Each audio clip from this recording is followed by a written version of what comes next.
Hello, everybody. Welcome into the Apples and Genos Fantasy Hockey Podcast. My name is Nate Groot Nibblink. I'm the creator of Apples and Genos, originator of the Zero G Draft Strategy. And in this podcast, Blake and I are going to give you all the best streamers and ad options for next week so you can start planning early. Let's get it.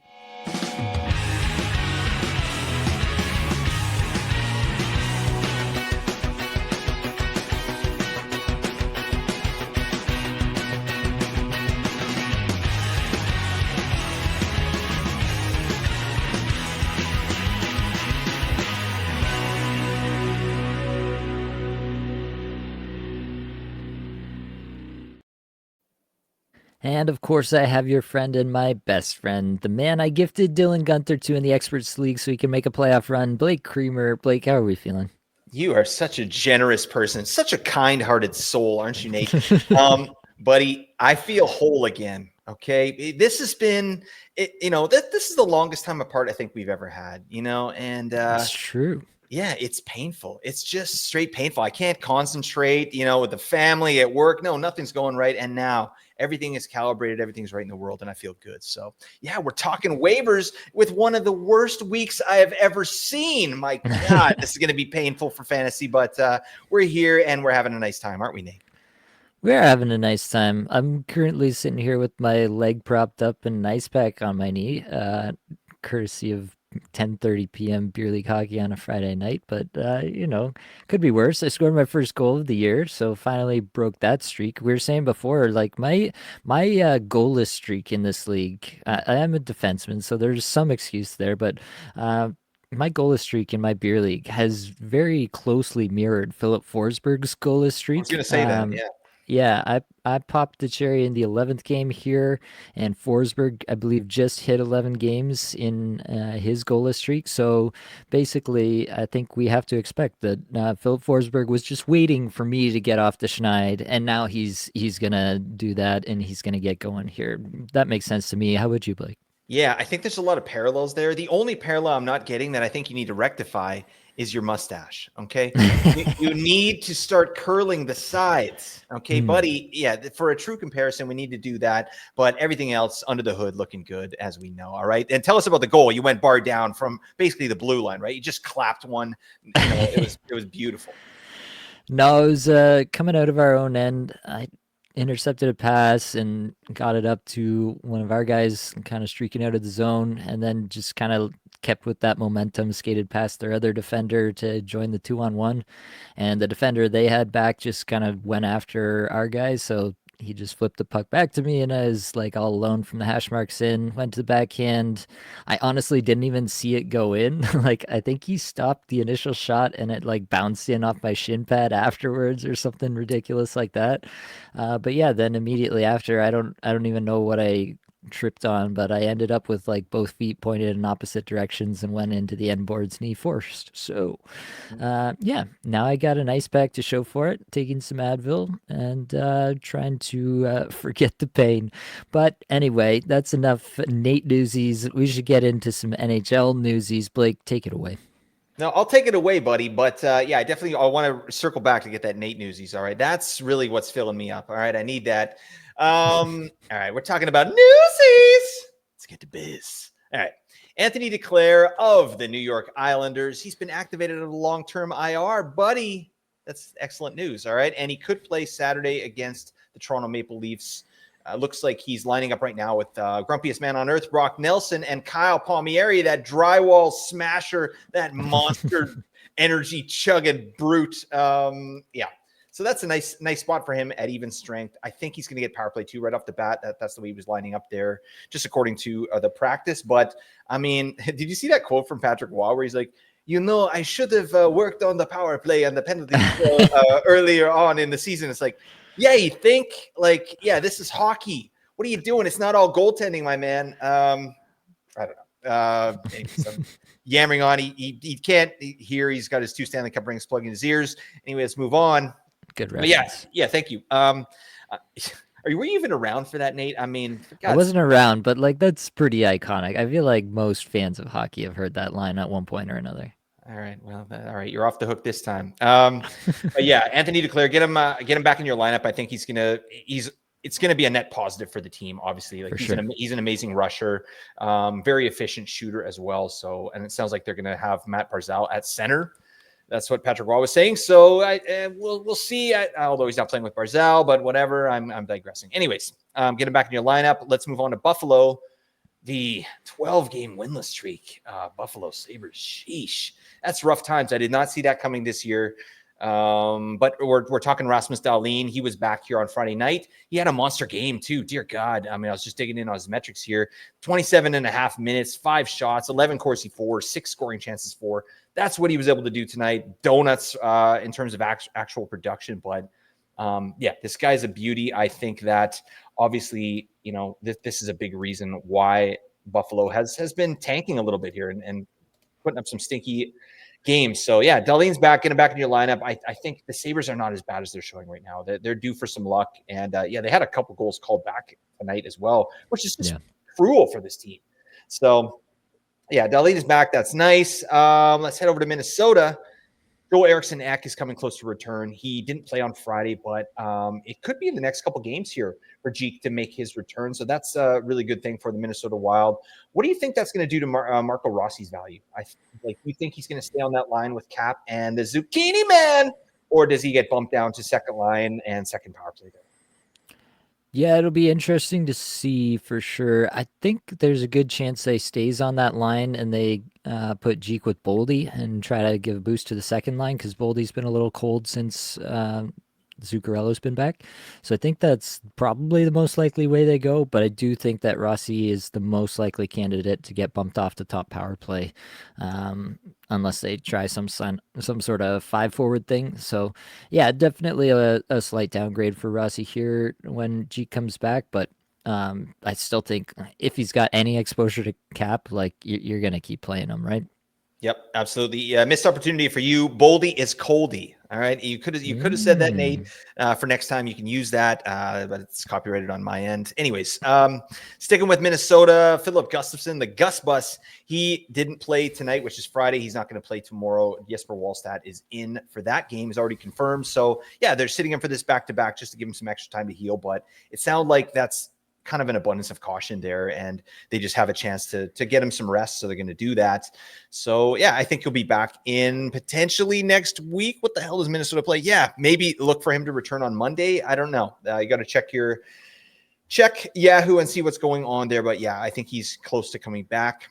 Over to Chicago, Seth Jones is apparently ready to return as well after breaking his foot, blocking a shot.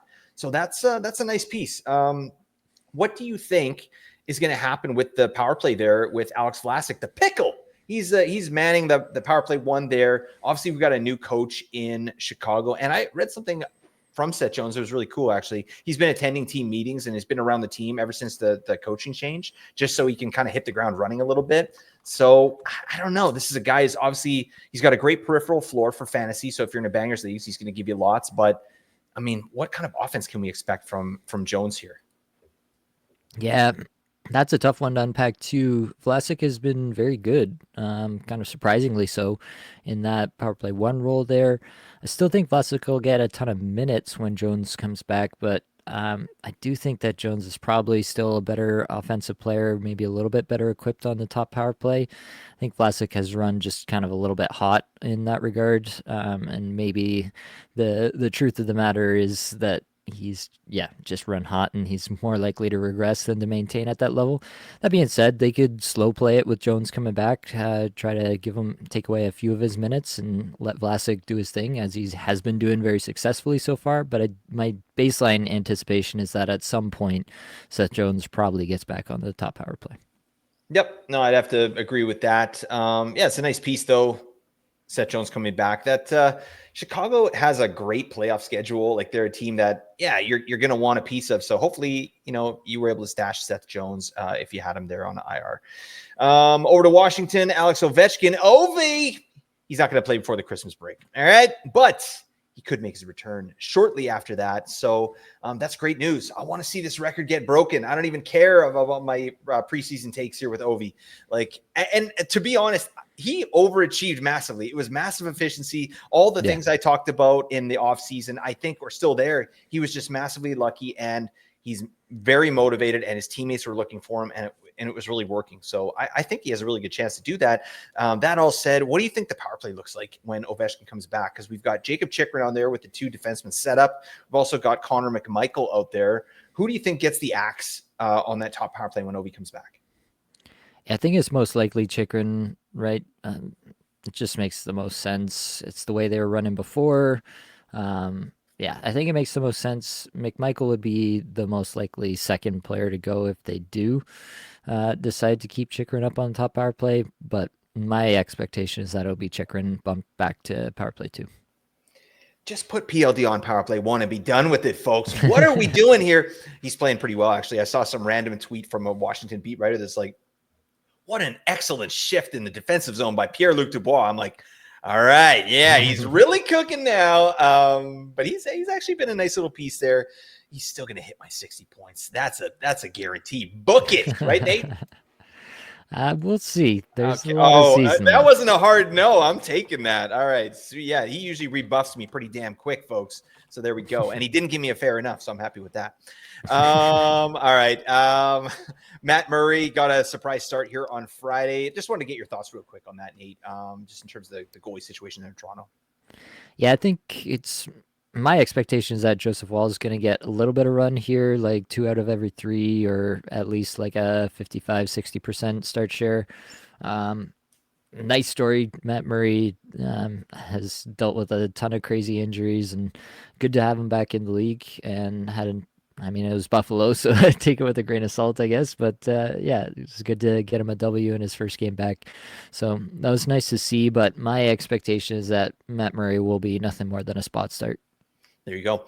Let's move on to just talk really quickly on Roman Josi there at Nashville Predators. He was placed retroactively on the IR, and he's eligible to return whenever he's cleared to play. So they're just waiting for the okay for him. So I think he could be back pretty darn soon. He was taking reps on power play and stuff in practice and just didn't miss the game, or he did miss the game. So yeah, it could be back as soon as next game. So just keep your eye on that because you want to activate him immediately. All right. And then Capo Caco was traded to the Seattle Kraken, the Seattle Krakos. Oh, yeah. Again, missed opportunity. Thought of it too late. But yeah, he was traded there for Will Borgen, and they did some other stuff there. Two players that I don't care about, honestly. But Capo Caco did line up with Matty Beniers and Jared McCann at even strength, and he got power play too. What's your temperature on Capo Caco? Yeah, we're going to have to wait to actually see something from Kako. It would be pretty surprising for him to just like absolutely hit the ground running and like suddenly become like an 18+ minute player that we care about holding in fantasy. But definitely in that deployment scenario, if that continues to hold, like, yeah, you can add him to the list of guys that you might want to stream from Seattle when Seattle has a good schedule in a deeper league. Ew. All right, that's fine. One of the best names I've ever seen, and I do love the Seattle Kraken fit. Like, and I'm talking about their jerseys, folks. All right, the drip. They got more drip than a waterfall over there in Seattle, and I'm here for it.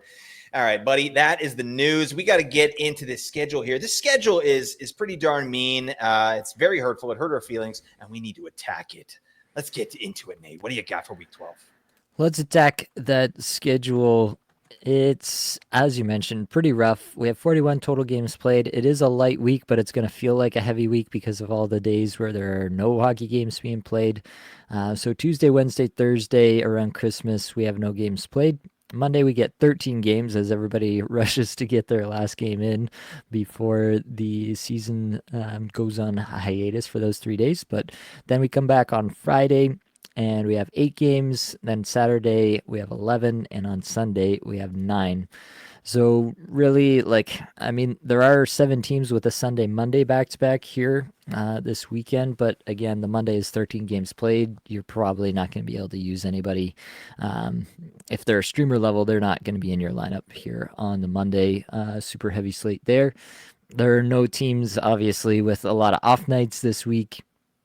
Realistically, Friday is the only day that qualifies as an off night, and so The only thing you can really look at here is try to avoid the 11 game Saturday and try to get those teams that do play on the Friday, Sunday, and kind of get those almost off nights. Sunday is 9 games, so it's on an almost off night. You probably got room on the Sunday. So there are 7 teams that play Friday, Sunday: Buffalo, Chicago, Dallas, Detroit, Minnesota, St. Louis, and Vegas. You, yeah, there's not much to say, right? You're just trying to avoid this Saturday here. Very, very coin flippy week. Like, just whoever happens to go off on your squad or your opponent's squad is really going to determine this week. Whenever there's less games played like this, every single game performance starts to matter that much more. So much more difficult to overcome if your opponent has like that random hat trick game from their streamer or somebody else lower in the lineup. It just becomes that much harder to overcome any kind of deficit you get into. So in these kind of scenarios, there are a few things you can look at. You can look at those single day goalie streams, right? It wouldn't be the worst way to go about it this week is just if you don't have a bunch of goalies already, just try to make sure that you're getting goalies in on basically every night, maybe 2 on one night where you don't have a goalie going. That would definitely be one way to go about it. You can also just look ahead to the following week. You can kind of call this week what it is, call it a coin flip, let it play out, and start preparing yourself ahead for next week. In a lot of scenarios, I would say like you're probably going to get better use out of your ads, saving them, using them at the end of this week, or even well in advance if there's somebody really worth grabbing that far in advance out there. But use it ahead to get ahead for the following week, where you're gonna those ads are just gonna have much more impact in that week. So that's one way to look at it.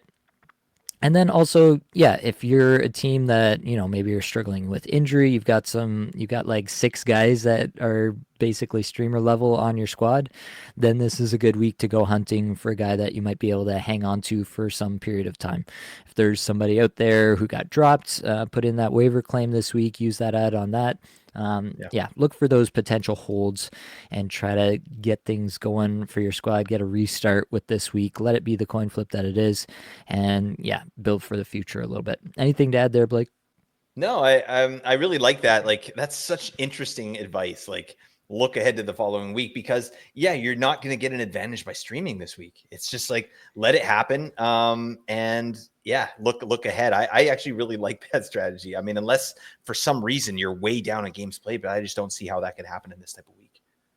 Yeah, there'll be some, like, I don't want to say there's no advantage to streaming this week, right? There's something there, but yeah, relative to what you might be able to do in a week like this week that we're currently in, it's definitely not comparable whatsoever. All right, Blake, let's move into some lowered expectations. Give us those worst teams to stream from. Lowered expectations. Oh yeah. I sound like Mickey Mouse there. It's weird. I've been watching a lot of like Mickey Mouse Funhouse with the kids. That's soul crushing. No, it's not nice. All right. I mean, how did we let this slide? I mean, Mickey Mouse. What's the situation there? You know what? Who I like? I'm talking Yang on Mickey Mouse, but Goofy is clearly the best. That should be the main character. Mickey Mouse, no. This guy's he's about as vanilla as it can be. Anyways, what the hell am I talking about? Anyways, You might have made some enemies there, Blake. I don't know. Oh Mickey damn! Mouse I'm is sorry. Do any kids love Mickey Mouse? Are they like, yay? No, they like Bluey. All right, they don't like Mickey Mouse, but I have to watch it at home. Anyways. This went off on a tangent there. I'm going to talk to you about these teams here real quick. One thing I do want to say is that you are going to have a bunch of players on your bench this week, right? So hit us up. That's what the Apples and Genos Discord is for, right? Hit up the Apples and Genos Discord. Link is in the description. Get in there, ask questions. You can hit up Nate and myself as well. Apples and Genos Patreon, like get those player evaluation tools. That's what's going to help you make those decisions. All right. So just going to throw that out there. But let's get the biz on this. One of the worst teams, or the worst team to stream from here this week. There's a couple teams, but we'll start with Seattle, the Seattle Kraken. They have 1 game, which is pretty damn bad. It's on the busy Saturday, 11 games, and they, that's it. They don't have any off nights. So any of your streamers, like this is one that's pretty cut and dry to me in most cases with Seattle. is like there's a clear cutoff line of guys where you could probably get off of on Seattle. And I want to kind of find out where that is, especially with you, Nate. So, we've got some players here. Obviously, you're holding Jared McCann. Well, most people are. I traded him because I don't care. Yeah, we've got like Jared McCann. I think anything below Jared McCann. So like Brandon Montour, Vince Dunn, Jared McCann. Are you holding anybody else this week? Like, or are you saying they're must holds this week? No, I don't think there's anybody else you must hold. Oliver Bjorkstrand has had a nice run, so he's probably the next guy up that a lot of people are thinking about, but I would absolutely drop Bjorkstrand. We've had just so many instances where Bjorkstrand has a hot stretch and then goes ice cold for the next like 20 games. Yep. So I'm more than happy to move off Bjorkstrand in this week if it does give you, one of those guys to hold long term, if there's a better option for a long term hold, or if there is actually some streaming that you can do that will have some significant impact. If you need to free up a roster spot, Bjorkstrand can be that guy to drop. Yep, absolutely. And then for banger leagues, like Eli Tolvanen is a guy that was a really nice ad here this week with Seattle's 4-game schedule. Are you any interested in holding him in a bangers league? No, I think there's lots of comparable players that you can get, so I think you can move off him as well. Fair enough. All right, let's move on. Okay, and you know what I would definitely implore you all to do, go over onto YouTube and check out our beautiful presentation here so you can see this beautiful picture of Casey Middlestat we have in our presentation trying to do a single pull-up. And that will transition us into our next team, Colorado. All right. They are the next team that has a pretty stinky schedule. They have one game, but they play on, oh God, when do they play? They have the one game played with one off night. So they play on the Friday. So that's fine, I guess. But yeah, there's some players there that are going to be tough holds, but I think you have to hold them, like guys like Devin Taves, right? You're not going to drop Devin Taves, I don't think, in this week. Arturi Lehkonen, no, right? Although he is power play 2 now, line 2, power play 2. That gets questionable, but I'm probably still holding Lehkonen. Nichushkin, we're holding. Ross Colton still on power play 1. That's really interesting. He played power play 1 here on Friday. And then the aforementioned Casey Middlestat, I think, is probably a pretty clear drop for me for this upcoming week. But talk to me about these Avalanche. And is there any disagreement with anything that I've said there, Nate? Yeah, for me, Nichushkin is the only one that I feel like you absolutely have to hold. The others, I can see it in certain scenarios. 10-team leagues, there are different scenarios for sure where some of these guys might be droppable. Middlestat for sure, I think you can drop, no problem there.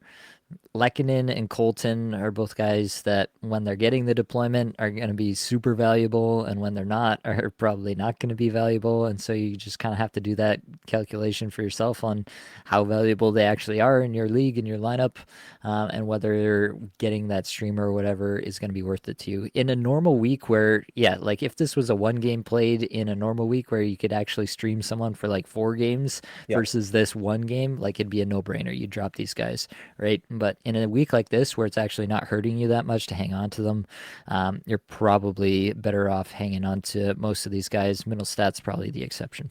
Yeah, no, that's great advice. Because like we said, it's the tactical advantage you get from streaming this week isn't as big as it is in other weeks. So that makes total sense to me. You want to hold these guys and see what they are able to do the week after that, right? And I love seeing Colton on power play 1, buddy. Is this happening? I had a question about Colton on the mailbag show, and I chose the other player. It was like, I can't remember the player, but it was Colton versus this other player. And I was like, I'll take the other player because I'm not sure that Colton maintains power play 1, but he's had it a couple games in a row here. Middlestat got bumped down to power play 2, but Colton stayed on power play 1. And I mean, damn, we've seen what he can do there. Like, he's still getting his legs back from his injury. Are you, where do you see Ross Colton the rest of the season here? Yeah, I think that most likely you have to assume that at some point they're going to change this power play around again. They're going to change around the lines again. It's just the way that they've gone for much of the season. I mean, in this game, they changed around the line. So Rantanen was on the Middlestat line with Colton.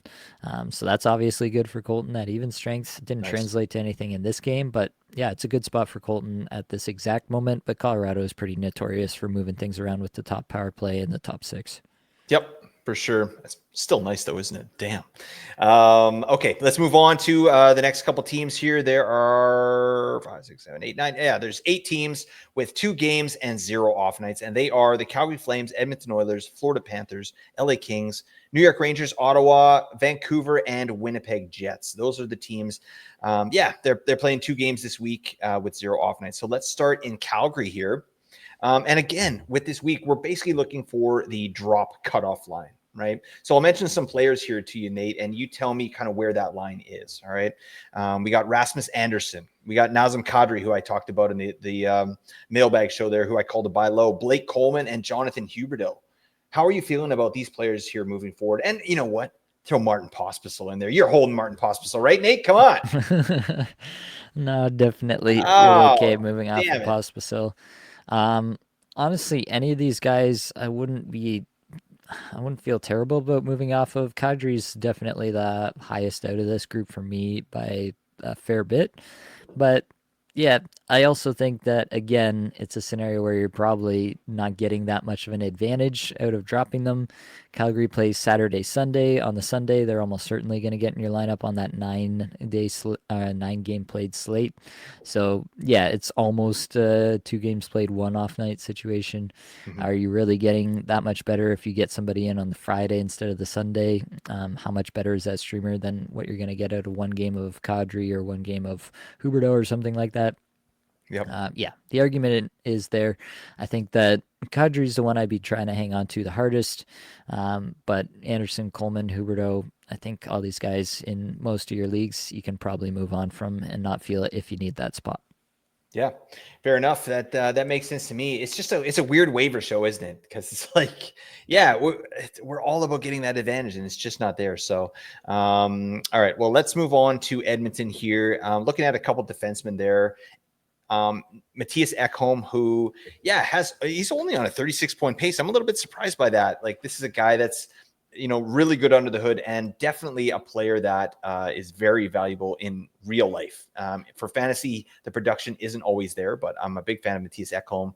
Throw Darnell Nurse in there as well. And then, there's lots of fringe players. I think guys like Kasperi Kapanen and Vasily Podkolzin, those guys are easy drops to me. Jeff Skinner, Victor Arvidsson is back. What are you doing with the Oilers here in this week?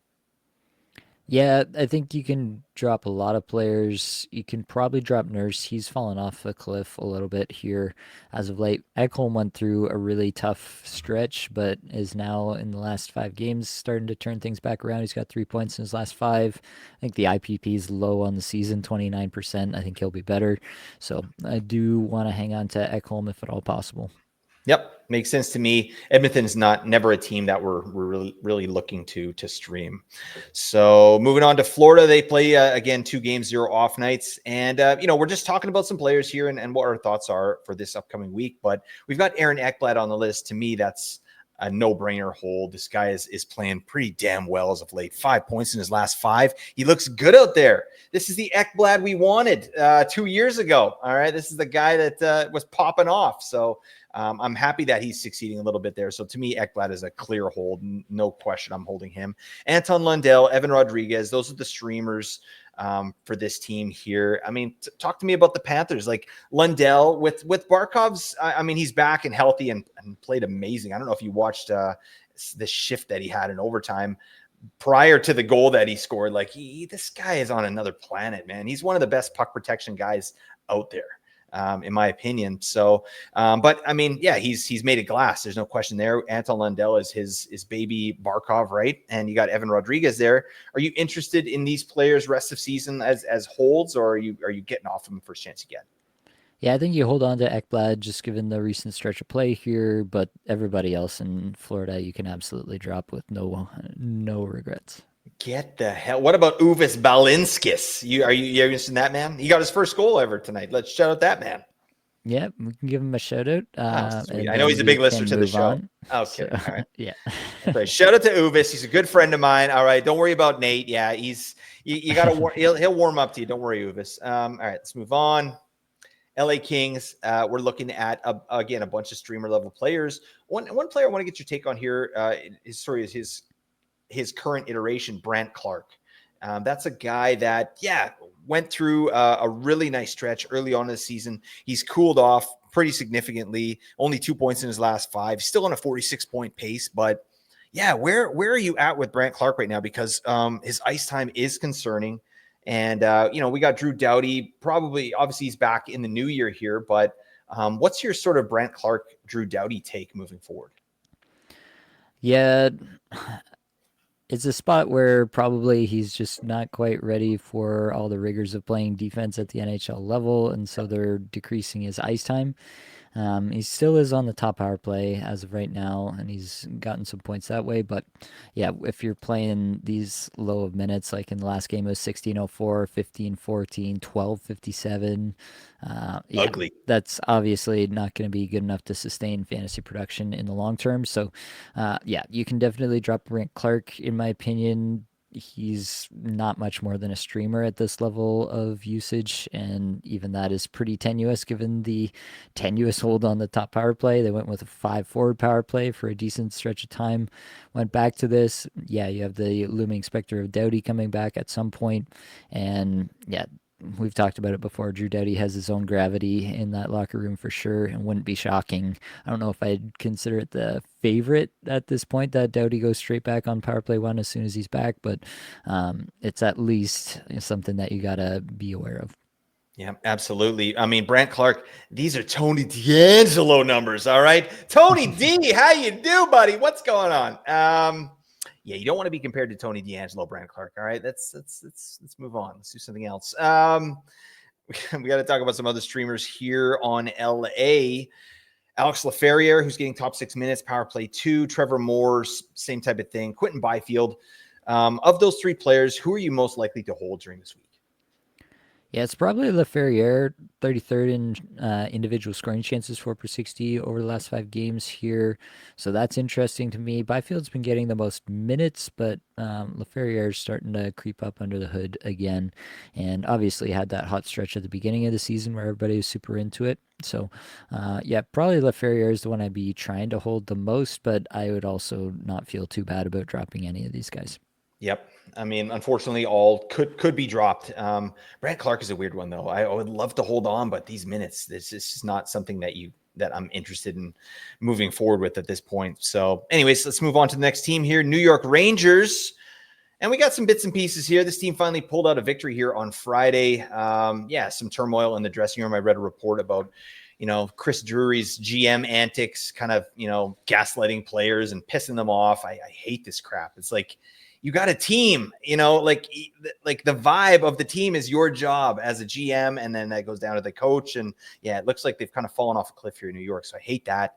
Guys like Alexis Lafreniere, right? A guy who people were pretty damn excited about coming into this year. Well, this guy is really stinky this year. He's on a 54-point pace, which is okay. But I mean, last 5 games, 1 assist, only, just over 16 minutes average time on ice. It's not what you want to see, right? It just hasn't been good there in New York. So, Lafreniere is a player I'm interested in getting your take on. Will Cooley as well.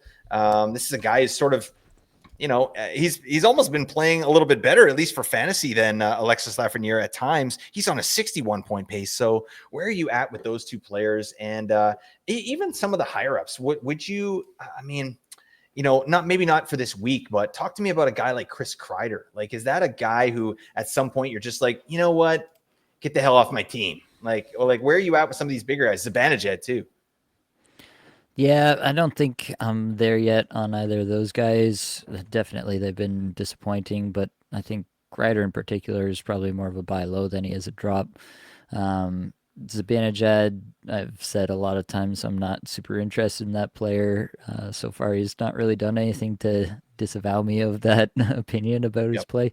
So yeah, I think I'm pretty off on Zibanejad in general. Do I think he's a drop? Probably not. Still 46 and shots per 60 the last 5, but the minutes are down. So Yeah, as long as he's on that top power play and Panarin coming back after a couple of game hiatus should only help there.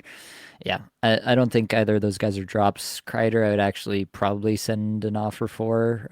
It would be a low ball, but I might see if somebody's getting that sick of him, where you might be able to sneak him away, and he might, even if he doesn't turn it around, the cost to acquire might be low at this point, where it might be worth that chance.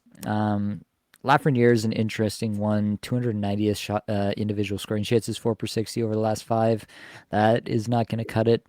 Does Yeah. get Panarin back, as we mentioned, so that should help. But yeah, basically what you saw last year, it did feel like that was about as good as it could go for Lafreniere without top power play usage. Kind of like a 30 goal, 60-point pace was where I envisioned him for this year.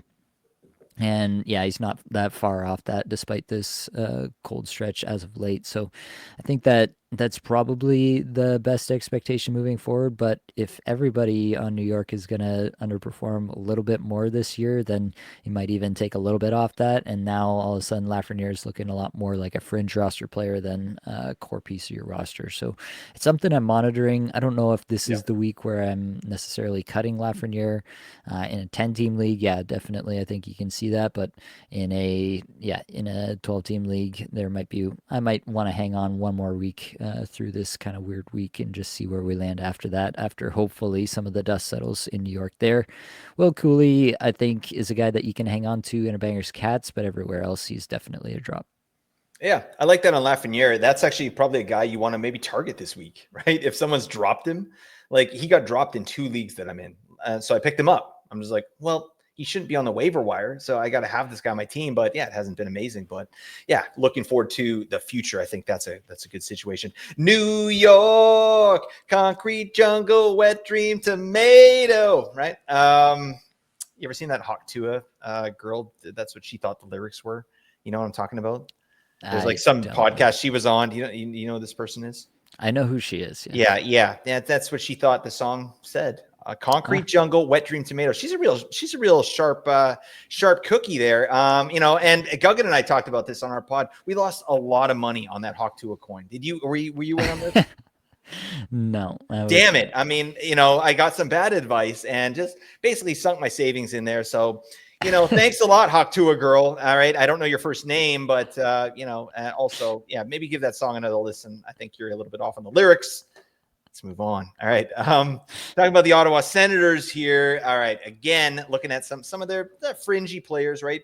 Jake Sanderson, he's got power play 1. We're not dropping him, but, it's not amazing. Thomas Chabot, Claude Giroux, Josh Norris. I was going to say Chuck Norris. You know who that is, Nate? Yes, I know who Chuck Norris is, Blake. Well, I don't know. All right. You surprise me every day. But offline, I just found out Nate has never seen Terminator 2, folks. Okay. This is what I'm dealing with. All right. Just get in the chat. There's some type of intervention that needs to take place to get you watching some movies that you need to see. All right, Nate, I'm sorry about this. All right. Talk to me about the Senators and why, you're in or out on some of these guys. Yeah, it's definitely been interesting of late to see what's going on. Like they're winning games, but all these fringy guys have been even more fringy, it feels like. Yeah.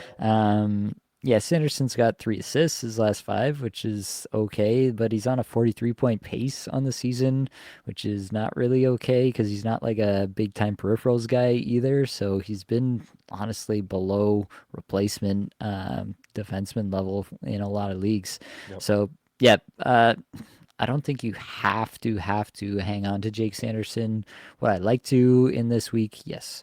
I still think power play 1 in Ottawa is still a pretty good place to be. So trying to hang on there. Shabbat, I would have no qualms about dropping. Drew Norris, I think you can drop if you need to. If you need to create a spot, you can drop both these guys. But again, it's a spot where I'd prefer to hang on to them if I've got other options. Yep. Absolutely agree with all of that. Let's move over to Vancouver. Again, 2-game schedule here. We're looking at some of their fringy players. Jake DeBrusk, Connor Garland, Kiefer Sherwood. Don't you dare drop Kiefer Sherwood. I don't give a damn. If he plays 0 games in 2 straight weeks, you hang on till the wheels fall off. Okay. that's yeah, he's like one of the bright spots here in Vancouver. We're like Kiefer Sherwood's incredible, So yeah, I don't know. I got love for that man. But Jake DeBrusk, Connor Garland, they're doing some weird stuff here in Vancouver with the power plays. They've split up Elias Pettersson and JT Miller, and they're kind of it's not really a clear number one power play. Like the other game, the last game I watched, Quinn Hughes stayed out a little bit on power play 2 as well. So it's kind of a mishmash there. Both DeBrusk and Garland are getting power play time. So Sherwood actually. So talk to me about those 3 players in particular and how you're approaching them this week. Yeah, it's not a good scene for any of these guys right now. No. DeBrusk had his moment, and now the metrics have fallen off, and the production's not there anymore either. Garland is still performing under the hood, but 0 points in his last 5 games is tough to stomach. And then Sherwood is performing, but getting the least amount of ice time, was on the 4th line in the last game. Doesn't matter. Yeah, I mean, it will matter. Oh, God. It will come home to roost there. Uh, yeah, it's a tough scene for all these guys. I would not hesitate to drop any of them in a spot where I needed the spot. I needed that roster spot to make some moves to get some streaming done. Obviously, Sherwood in a Bangers Cats, you have to hold. But in a normal kind of point setup or anything with anything other than like a heavy banger weight, then definitely you can drop Sherwood, you can drop Garland, you can drop DeBrusk. Yep. No, I have to agree, and that sucks. Yeah, Jake DeBrusk is a player that we were high on, and still, like, this guy's on a 59-point pace. That's nice to see, but yeah, like with metrics like this, and what I'm seeing out there on the ice as well, it doesn't seem like a 60-point player to me, So I think we got to be a little bit wary there. He's got to get back to biz. JT Miller back in the lineup here, it changes the look of this team. Anywho, I don't want to talk about this sinking ship here in Vancouver. Let's move on. Last team here with 2 games, Winnipeg Jets. We got some huckleberries here. Neil Pionk, actually one of the guys in our listener league. I want to shout this man out. I don't remember his Discord name, but he made a massive trade in the offseason and like Neil Pionk was one of the big pieces that he had coming back. Neil Pionk. And Neil Pionk popped the hell off at the beginning of the year. So this man was a legend. I don't know what's he doing right now. Yeah. 58-point pace. He's still doing it. Okay. So this man obviously knows what he's doing, picking up Neil Pionk. We're probably not dropping him. Gabe Vilardi, power play 1, line 1, and they're cooking. So I mean, I'm not dropping Gabe Vilardi, and no way. This guy's got 8 points in his last 5. And Nino Niederreiter, sure. That guy's he's a clear streamer. What about like Cole Perfetti? Obviously Nick Ehlers, we're not dropping him either. Anybody on the Jets who you're like, nah, that's not for me? Yeah, I mean, I would drop Pionk personally. Bangers Cats, he provides more, so he's probably a hold in Bangers Cats or anything with a heavy Bangers weighting. But anywhere else, I think you can drop him. Oh, no, Nate. Nobody's going to score 58 points on a season from a power play 2, especially in Winnipeg. Yeah, that's just not going to happen. Vilardi, I'm hanging on to. Everybody else, I think you can drop. Perfetti is nothing more than a streamer to me without power play 1. All right, boom. Okay, there's 2 more teams. Then we'll move on to crossing streams here. But yeah, Nashville and Utah both play 2 games with 1 off night, and we'll go through some of their players really quickly here. Starting with Nashville, Brady Shea. Is that his name, Brady? I feel like I'm getting that wrong. It's Brady Shea, right? Jeez, I just had a brain fart. Anyways, Brady Shea was taking over power play 1, if you can call it a power play, for Roman Josi when he was out. So he's out there. I mean, he's getting dropped in a lot of spots, and rightfully so. Ryan O'Reilly, I've seen him dropped in a bunch of spots as well. Jeremy Lozon, obviously you're holding him in a Bangers Cats league, but Nashville Predators, what are you doing with these guys? Yeah, I think you can drop them all if you need the spot, but yeah, I'd prefer to hang on to O'Reilly. I think he'll be better as the Nashville Predators expectedly should get better. Yeah. I think O'Reilly kind of his ship rises along with that tide in particular. Yeah, line 1, power play 1. Like with a team with a bunch of weapons out there, like they should be a lot better. So I definitely agree with that. Over to Utah, we got Logan Cooley, we got Nicky Schmaltz, 2 guys that I'm currently rostering, and I don't think I'm going to get off them. I mean, they're doing stuff out there. I really have liked what I've seen from Logan Cooley lately.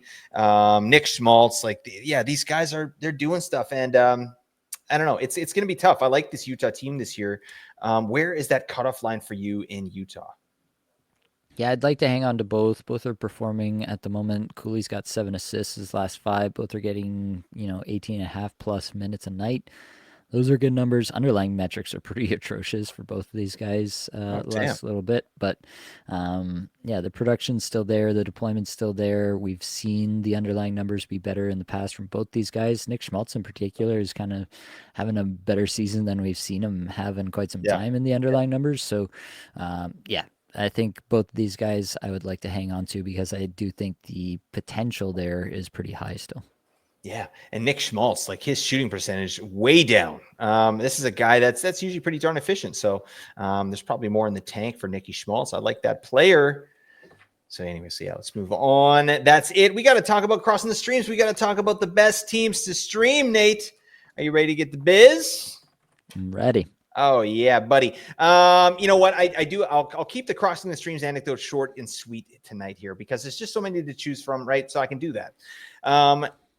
Nate and I, and we, you know how we do. We decided to do a massive hike, as we do. And I want to really paint a vivid picture here because Nate is such an outdoorsman. Okay, he literally built a clay stove right there in the wilderness, and we made a beautiful bundt cake. You remember that cake, Nate?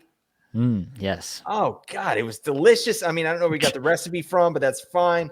That was a highlight. Anyways, we're having a nice time. We're hiking through the woods, contemplating the meaning of life, and we come across this beautiful babbling brook. Okay, it was breathtaking. Right, we took selfies right together. Right, we're taking selfies. Nate has a selfie stick that he brings with him everywhere. Right, he's a big selfie guy. Anyways, and we come across the stream, but we realize there's no way around it. Right, there's a small raft right there on the shore. So we only had one choice. Right, we had to cross. Right, so we get on. And Nate, just to give you the picture, right? Nate had one of those straw hats on, and he was smoking an old timey pipe. You do that, right? Yeah, I mean, yeah, he does that. Just giving you a little insight into Nate here, and we're rowing across, and we thought to ourselves, when are we going to get this chance again, right? So we did what brothers do. We crossed the streams while we were literally crossing a stream. It was insane. It was like stream crossing inception, and for a minute time stood still, right? Until a big June bug just hit me. It flew right into my eye, actually knocked me off the raft, right? And it was then when we realized that it was extremely shallow. We could have just walked, right? But either way, we had a super time. And we've got another story to tell our grandchildren, right, Nate? Absolutely. One of the best. Crossing the streams while crossing the stream. I don't know how you can beat it. Yeah, who does that? I mean, I think we are probably, two people, like how many other people? 10, 2 of 10 maybe that have crossed the stream while crossing a stream, right? That feels good. Elite company. Exactly. Yeah. Anyways, what the hell am I talking about? I'm sorry about this, folks. I get excited about crossing the streams. I just can't get enough. Anyways, dear God. All right.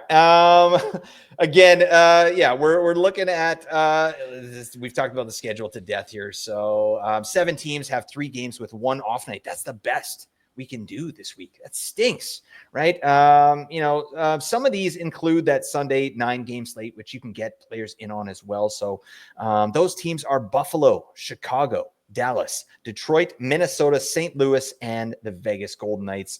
So, I'm going to rip through these, Nate. I want you just to give me your favorites and guys that you might be targeting, especially in our experts league. So I know who to get at, 3 a.m. when you get up. All right. I need to do that. All right. So, starting with Buffalo, we got the Power Glove, Owen Power, Bowen Byram, JJ Paterka. That's John Jason Paterka. Awesome name. Dylan Cousins and Jay-Z Big Pimpin', Jason Zucker. What say you, my man? Who's your Huckleberry there on Buffalo?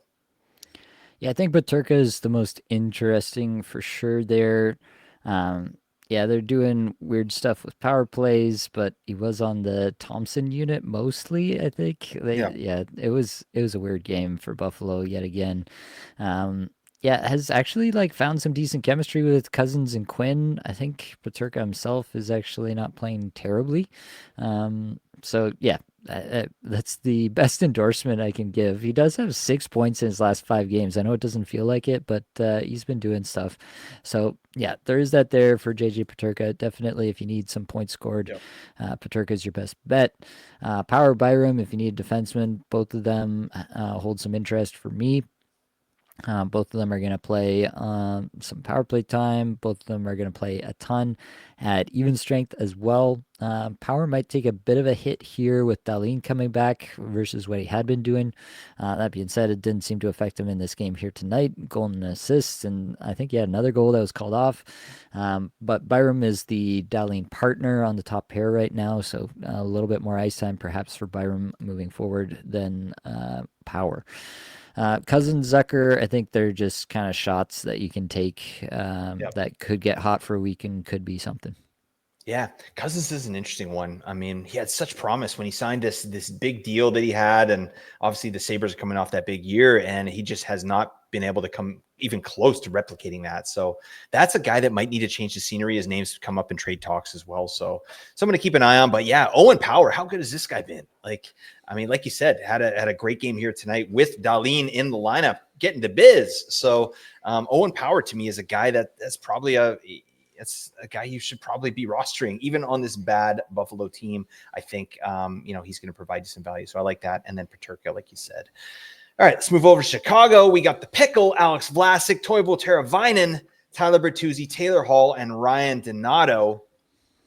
Chicago, I'm never excited to roster any of these guys. I feel like the new head coach is still trying to figure out who he wants to play with Bedard, right? And to give them, consistent deployment. But I mean, that said, like, where are we at with Chicago? Like, we got Bertuzzi and Teravainen on the top power play with Bedard right now, and currently Vlasic, but we talked about Seth Jones coming back. Talk to me about the Blackhawks.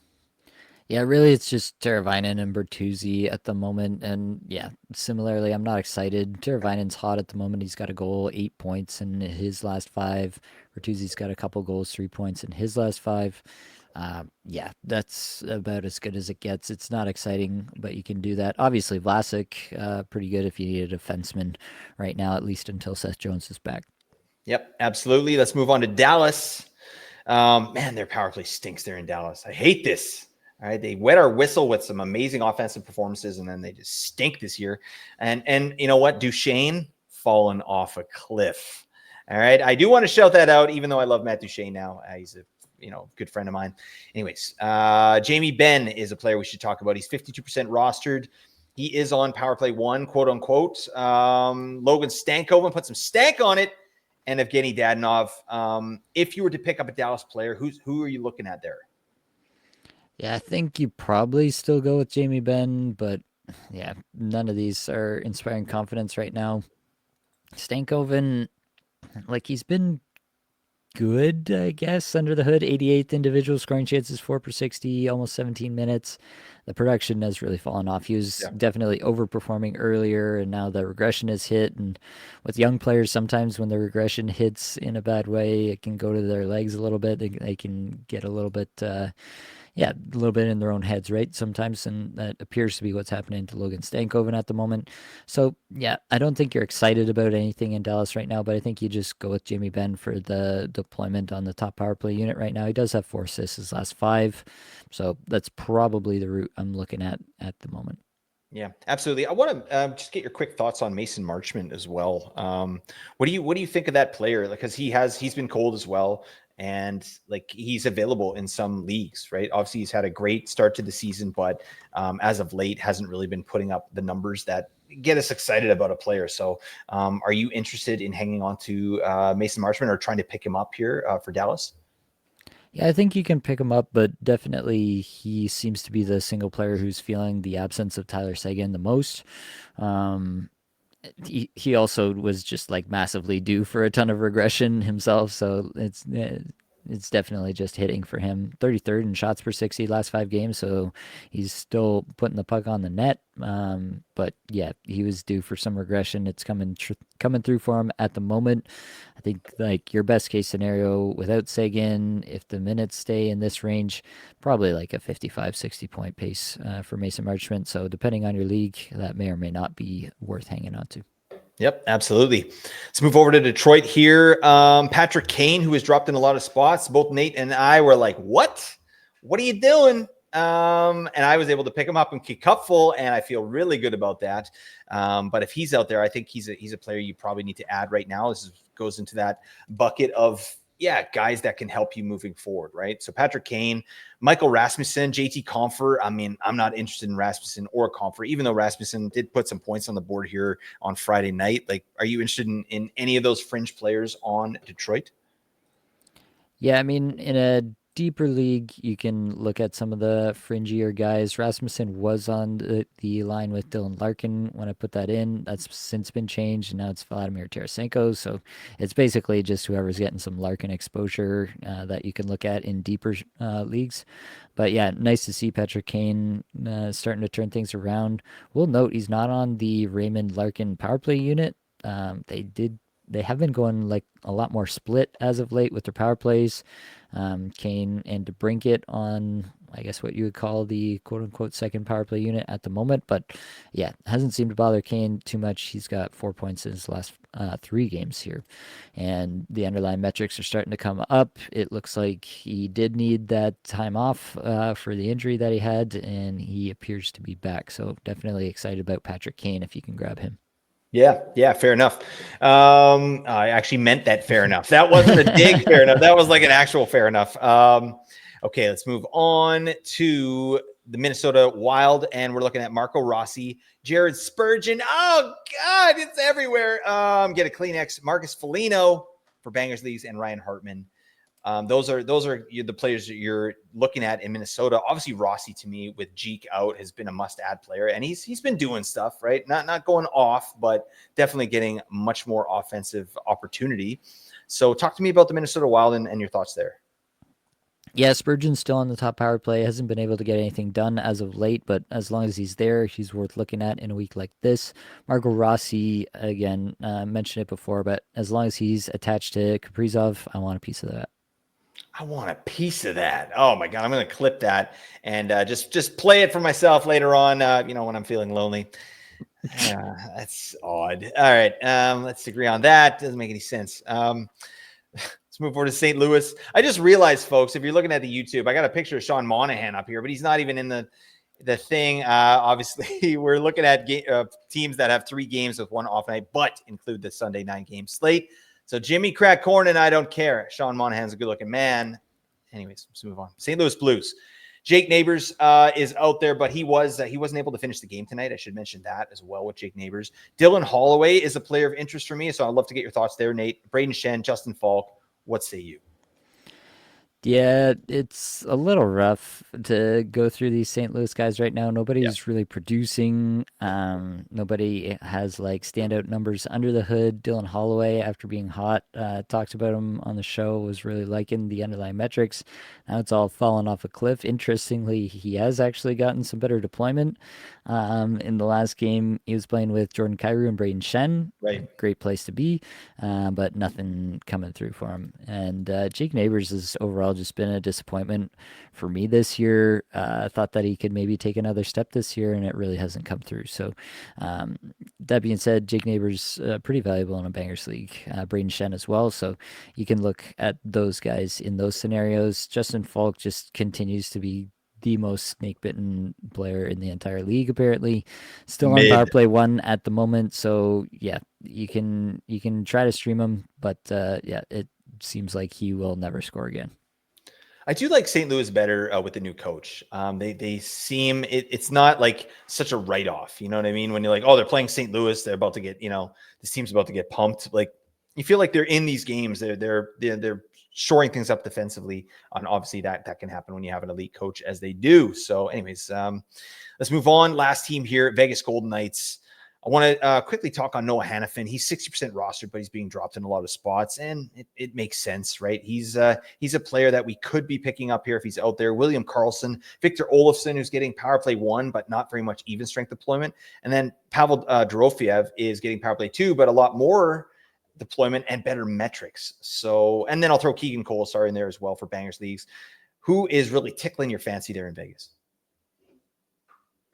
Yeah, for me, it's definitely going to be Dorofeyev, 8th in shots per 60, 10th individual scoring chances, 4 per 60. As you mentioned, getting the top line exposure at the moment. That's a really good spot to be. Olofsson can definitely bomb from the power play, but Are we really expecting him to like score a power play point per game? I don't think that's likely. So yeah, I'll take Dorofiev over Olofsson, but both comparable for sure as streamer options this week. Do think Hanifin is a player that you don't have to hang on to, but a player that you can stream in a week like this and see if it goes somewhere. Um, and yeah, just kind of take it one game at a time after you pick them up for a good schedule. William Carlson, yeah, nothing more than 1 week stream probably for the rest of the season. And Keegan Colasar, as you mentioned, just a bangers league guy and a guy who can pop a goal or two while he's at it and make you feel good about your pickup. You bet your sweet bippy you can, buddy. All right, Nate, talk to us about the Apples and Genos Patreon and how we can get these listeners some dubs. Yeah, for $2 a month, you get access to patron only live shows. And for $8 a month, you can get those live shows, also patron only Discord channels, the show notes, including these notes with all these players ranked for you to pick up for the next week, and also the Apples and Genos player evaluation tool, where we are able to show, these last 5 game stats, these ranks. Yeah, basically give you what you need to know to make informed decisions on all of your player moves. And for the True Degenerates, Genos tier exists $15 a month. All those perks that I mentioned already, plus every single question answered guaranteed by yours truly. Moving on, Blake, we've got to talk about the Dream Streams. These are the players that we want to stream, ranked by yours truly. At the top, I do have Marco Rossi. This might be a little bit controversial with Jeek looming to come back, but we don't know for a fact that Rossi's off the top power play with Jeek coming back. And at the same time, as I mentioned, my expectation is that Rossi will still be on the Kaprizov line. They've done this before. It seemed to work okay the last time they had it. So that's my expectation as of now. If you are a little more risk averse, you may want to look at some of the other players, but I think that's the best position for any player that's on this list right now, is to play alongside Kirill Kaprizov. It's one of the best positions in the league, so makes a lot of sense. JJ Paterka, Patrick Kane, kind of the next tier for me there. Both of those guys kind of hot at the moment. I think both are pretty interesting. Dorofiev and Olofsson, the next tier. You can kind of pick your poison between these two, as we mentioned. My personal take is that Dorofiev is doing the thing under the hood at the moment and playing on the top line, so I'm going to lean his way. Jake Neighbors, Dylan Cousins, Dylan Holloway, Logan Stankoven. Kind of the next tier, you're kind of taking a swing if you're going after any of these guys. And then lastly, I did throw in Alex Vlasic because he should be rostered in a lot more leagues and probably the best defenseman option that you're going to see here if he's still out there. Any issues, major rearrangements you'd make to this list, Blake? Yeah, no, I like your take of Dorofiev over Olofsson. I think that makes sense. I wish Paterka was getting more minutes. That'd be a dunk for me. But yeah, Marco Rossi, I think he's still going to get run this week. If they might just hold Jeek out until the Christmas break and get him back after that's done, right? So yeah, I like Rossi at this point. All right, hits and blocks. On the hit side, you got Braden Shen, Marcus Foligno, Beck Malenstein from Buffalo, King Colasar, Jake Neighbors. You actually got some really nice options this week. Braden Shen, Jake Neighbors, if you want to, kind of straddle the line between hits and actually getting some scoring potential into your lineup. I think both those guys make a lot of sense. And then on the block side, Braden McNabb, Connor Murphy, Bowen Byram, probably the best option to combine some blocking with a little bit of offensive upside. Then Ben Sherratt and Asa Lindell there. Moving right along, we've got the Hold Me segment. These are the players that we want to hold. And we have to start with the player that everyone should have been holding. Some people were not holding this player. I can't imagine who might do such a thing, but if you had Brian Rust and you dropped him, you should be ashamed. Still criminally under rostered at 40% on Yahoo at the moment. Had this pop off game here on Thursday. And yeah, maybe he will still get those 70 points this year, even with the time missed. But yeah, definitely Brian Rust tops the list again for probably, I don't know, the fifth or sixth consecutive week since he dipped under 50% rostered. Sean Monahan, Gabriel Velarde, JJ Paterka, Logan Cooley, Nick Schmaltz, Troy Terry would probably kind of all exist in a similar tier for me at this point, but in that order that I've got it there. Then below them, Josh Norris, Elias Lindholm, Logan Stankoven, Matthew Nyes, Alex Laferriere. I have interest in all these players. Elias Lindholm, Blake, I want to toss it to you there. Are we seeing signs of life? We've seen a few points here in recent games. Do you think that this is something that we could continue to see from Lindholm? Obviously, like he's not going anywhere anytime soon there in Boston. Do you think that he can? This is a sign that he's actually kind of getting this thing going, and we might be able to expect something more from him moving forward? I mean, it's better than what we've got already. I mean, damn, this guy's got what is it, 4 points in his last 3 games. He had a 7-shot game in there. Like that's really nice to see. But that's not something that I expect from Elias Lindholm. But I mean, his deployment is locked. Like they have, he's going to get top 6 and he's going to get top power play. I don't see why they wouldn't. And he's not the only one that's not performing there in Boston. So yeah, I think this is really great for him, and I think he could be a spec ad. He's only 34% rostered at this point. So what's the harm? It's zero risk, and I think the ceiling is a 70-point player, really, or at least a 70-point pace moving forward if things start going right. Fair enough. Let's move on to the sub 20% rostered. Pavel Zacha, Pavel Dorofiev, Victor Olofsson, all showing up here. I think those players exist in a pretty similar tier for me at the moment. Igor Sharangovich had a nice game there. He's been very quiet as of late, but had a nice game in the latest outing for Calgary, so I'm keeping him on the list here. William Eklund, Teuvo Teravainen fit in this category. If we go sub 10% roster, then we've got Duclair at the top here. Definitely going to be well worth a pickup, in my opinion. Dmitry Voronkov, still line 1, power play 1 at the moment in Columbus. Pretty few players under 10% rostered you can get with that deployment, so that's a good look. Connor Zary, Taylor Hall, Matt Coronado, Cutter Gauthier, Tyler Bertuzzi, Barrett Hayton, all have some things in their corner that you can maybe hang your hat on in some of these deeper leagues you're in, but definitely we're scraping the bottom of the barrel there. Moving over to the defense, top of the list, Lane Hudson or Luke Hughes. I think this is an interesting question. Hudson is obviously on the top power play. Things have been working there. I mean, Patrick Laine is on another planet right now. Yep. Seems like every game he nets at least one power play goal, and Hudson is obviously feeding him for a lot of those from his spot at the top of the power play unit. So that's a good look, obviously. Luke Hughes has been on fire as of late. I think it was 6 shots, 11 shot attempts in the last game, and almost 10 minutes more than Dougie Hamilton in that game. You have to wonder if Luke Hughes is going to take this top power play from Dougie Hamilton at some point soon. If he does, it could be wheels up. It could be that this is a season where Luke Hughes does take off and become a star defenseman in the league. So I don't want to, be behind on that particular outlook, especially when he's playing well enough now without power play 1 that he's probably worth rostering in a lot of spots. Jared Spurgeon, Owen Powerborn, Byram, Alex Vlasic, and then we got the 2 Anaheim defenders, Jackson Lacombe and Olin Zellweger. I do have Lacombe just 1 spot over Zellweger at the moment due to the top power play deployment and a little bit more even strength deployment as well. I think you have to look that way if you're looking for an Anaheim player to roster. I don't think there's a huge upside here, but definitely, I think that both of these guys are in the conversation in deeper leagues. Justin Falk, Jacob Trouba, Oliver Ekman Larson round out the top of the list there. Sub 20% rostered. You got Spurgeon there at 17. You got Lacombe at 13, Zellweger at 10, and then you got Matt Roy here at 14%, who I think is a good look as well. What do you see in the defenseman? Anybody you want to highlight there, Blake? I love the conversation on Hudson and Hughes. I think those are 2 guys with a similar trajectory, but yeah, just put my 2 cents in there. I definitely go Hughes there. I'm excited about that. And he just had such a slow start coming back off injury, but yeah, he's clearly found his legs, and you have to wonder how long it's going to be until he does take over power play 1 there. And like you said, if he does, it's going to be a problem. Also, Jackson Lacombe, I want to shout him out. I'm just looking at his metrics. Dear God.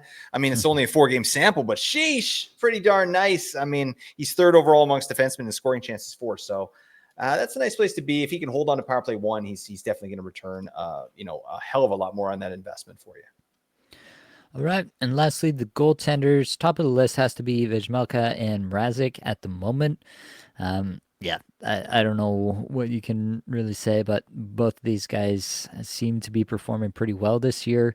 Mrazek obviously coming back from injury, so maybe you want to keep an eye on how he looks when he comes back. Maybe you're a little bit worried about the injury, but yeah, if Jamelka's out there, you definitely should be rostered in more than 36% of Yahoo leagues. Lucas Dostal, Cam Talbot, Charlie Lindgren, all rostered in less than 50% of leagues as well. If you got to go deeper than that, sub 25% rostered, you get Elvis Merzlikins, who seems to be on this trend of one terrible game, one awesome game, Yeah. just continuing to do that Painful. to us. John Gibson, Tristan Jarry, also options if you have to get a little bit deeper. Anybody among the goaltenders that you would pick out of this group here, Blake?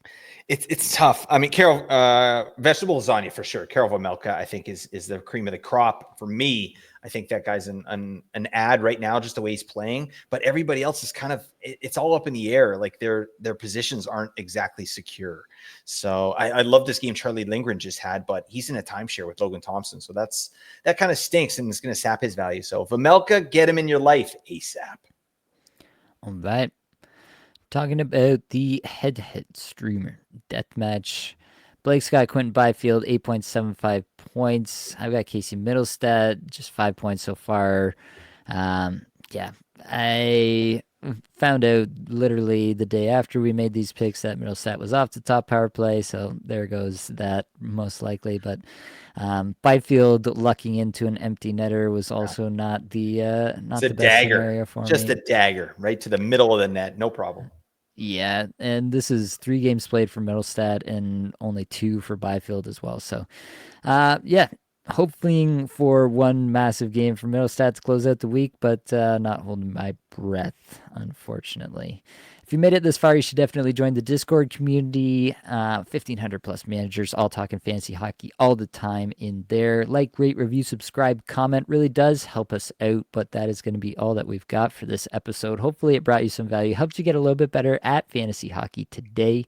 All the advanced stats you heard today came from Natural Stat Trick, terrific free resource. Many thanks to the band. They're there for supplying the music for the podcast. Be sure to check out their Spotify as well. And that's it, folks.